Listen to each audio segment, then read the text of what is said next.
क्योंकि दोस्तों एसटीआईज सिर्फ पेनिट्रेटिव सेक्स से ही नहीं हो सकता है, बल्कि ओरल सेक्स और वेट किस के जरिए भी यौन रोग लग सकते हैं। जब कोई लड़का या लड़की किसी सीरियस रिलेशनशिप में नहीं पड़ना चाहते हैं और वो इमोशनल कनेक्शन से ज्यादा सेक्स और हैंगआउट को तरजीह देते हैं तो वो कैजुअल डेटिंग को चूज करते हैं। कैजुअल डेटिंग करने वाले लड़के लड़कियों के सेक्सुअली ट्रांसमिटेड इन्फेक्शंस के चपेट में आने का खतरा बहुत ज्यादा रहता है और आप दोस्ती के साथ साथ कभी कभी उसके साथ अपनी सेक्सुअल नीड्स भी पूरी कर लेते हैं, तो इसको FWB रिलेशनशिप कहा जाता है। Hey guys, welcome back to my YouTube channel. My dear friends, आप सभी कैसे हैं? उम्मीद करती हूँ आप बहुत अच्छे होंगे, अपना ध्यान रख रहे होंगे। आज फिर से मैं आपके सामने प्रेजेंट करने वाली हूँ एक बहुत ही अमेजिंग वीडियो जो आपके लिए काफी यूजफुल रहने वाली है, तो आप वीडियो को अंत तक जरूर देखिएगा। अब चलिए बिना देरी के वीडियो स्टार्ट करते हैं। दोस्तों, क्या आप जानते हैं कि कैजुअल डेटिंग और फ्रेंड्स विद बेनिफिट्स रिलेशनशिप क्या होती है? डेटिंग के बारे में तो हम सभी लोग जानते हैं। डेटिंग मतलब लड़का लड़की कहीं ना कहीं इमोशनली ये एक्सेप्ट कर लेते हैं कि वो एक दूसरे को पसंद करते हैं और फिर वो हैंग आउट करते हैं और अल्टीमेटली सेक्स रिलेशनशिप में आ जाते हैं। लेकिन यहाँ पर एक कमिटमेंट होता है और वो होता है एक दूसरे के लिए ऑनेस्ट रहने का। अगर आप किसी को डेट कर रहे हैं तो आप एक तरह से इनडायरेक्ट एक्नॉलेज कर रहे हैं कि आप उससे प्यार करते हैं और उसके अलावा किसी दूसरे लड़के या लड़की के साथ फिजिकल नहीं हो सकते हैं।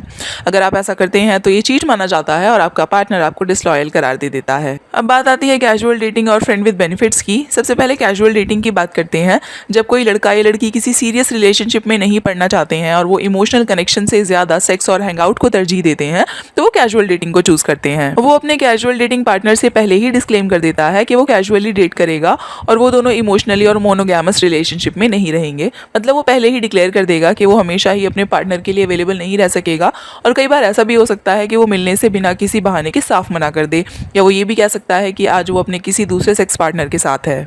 कैजुअल डेटिंग में एक लड़का या लड़की कई लड़के लड़कियों के साथ पूरी आज़ादी के साथ रिलेशनशिप में रह सकते हैं, सेक्स कर सकते हैं, साथ में टाइम स्पेंड कर सकते हैं।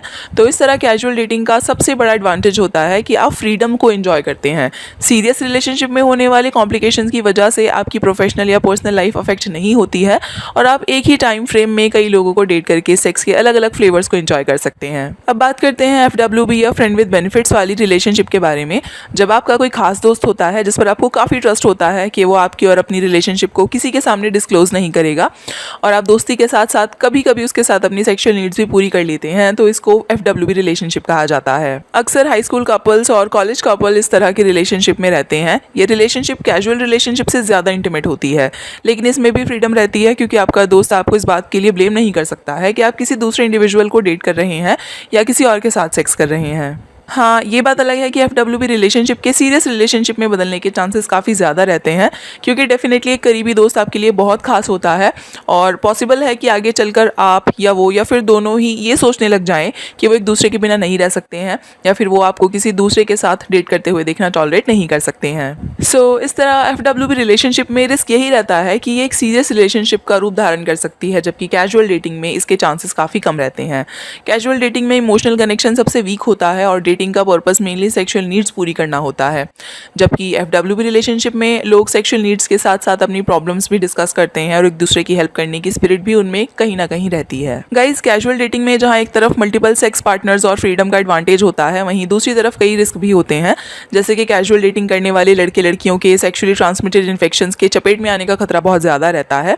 वो नए नए लोगों के साथ रिलेशनशिप में आते हैं और अगर ज़रा सी भी चूक हो गई तो उनको STIs का खतरा हो सकता है, क्योंकि दोस्तों STIs सिर्फ पेनिट्रेटिव सेक्स से ही नहीं हो सकता है, बल्कि ओरल सेक्स और वेट किस के जरिए भी यौन रोग लग सकते हैं। कैजुअल डेटिंग का दूसरा डिसएडवांटेज ये है कि कभी कभी ऐसा होता है कि आपको आपके साथी की ज़रूरत होती है, बट चूंकि कैजुअल डेटिंग में फ्रीडम को प्रायोरिटी दी जाती है और ज़रूरी नहीं होता कि हमेशा ही आपका पार्टनर आपके लिए अवेलेबल हो और ना ही आप उसको मिलने के लिए फोर्स कर सकते हैं। कैजुअल डेटिंग का एक और डिसएडवांटेज हो सकता है और वो ये है कि अगर दोनों में से कोई भी अचानक से पॉजेसिव हो जाए और आपको सीरियस रिलेशनशिप के लिए फोर्स करने लगे तो कॉम्प्लिकेशंस हो सकते हैं।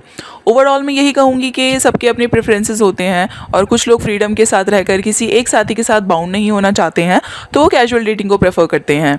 अगर आप कैजुअल डेटिंग करते हैं तो सोच समझकर अजनबी लोगों के संपर्क में आए दोस्तों। आप चाहे लड़के हैं या लड़की, कॉन्डम हमेशा आपकी पॉकेट में रहना चाहिए। साथ ही साथ जब तक आप श्योर ना हो कि जिस स्ट्रेंजर ने अपने STIs टेस्ट नहीं कराए हैं तो पेनिट्रेटिव सेक्स के अलावा उसके साथ किसी दूसरी तरह की सेक्स एक्टिविटी जैसे ओरल सेक्स या किसी भी तरह का ऐसा सेक्स एक्ट नहीं करना चाहिए जिसमें सलाइवा या जेनाइटल फ्लूइड्स एक्सचेंज होते हैं। जहाँ तक बात FWB रिलेशनशिप की होती है तो ये कैजुअल डेटिंग से बेहतर है। यहाँ पर फ्रीडम के साथ साथ सेफ्टी को भी एंजॉय कर सकते हैं क्योंकि आप अपने दोस्त को अच्छे से जानते हैं और उसको इजीली STI टेस्ट कराने के लिए भी बोल सकते हैं। हैं। And that's all for today's video guys. I hope आपको वीडियो की क्वालिटी और कंटेंट पसंद आया होगा, मेरी मेहनत अच्छी लगी होगी। तो बस अब आप जल्दी से वीडियो को लाइक कर दीजिए, शेयर कर दीजिए और हमारे साथ बने रहने के लिए प्लीज़ चैनल सब्सक्राइब कर लीजिए। अभी तो चलती हूँ, जल्दी एक नई वीडियो लेकर आपके सामने आऊँगी। तब तक आप अपना ख्याल रखिए and thank you so much for watching guys.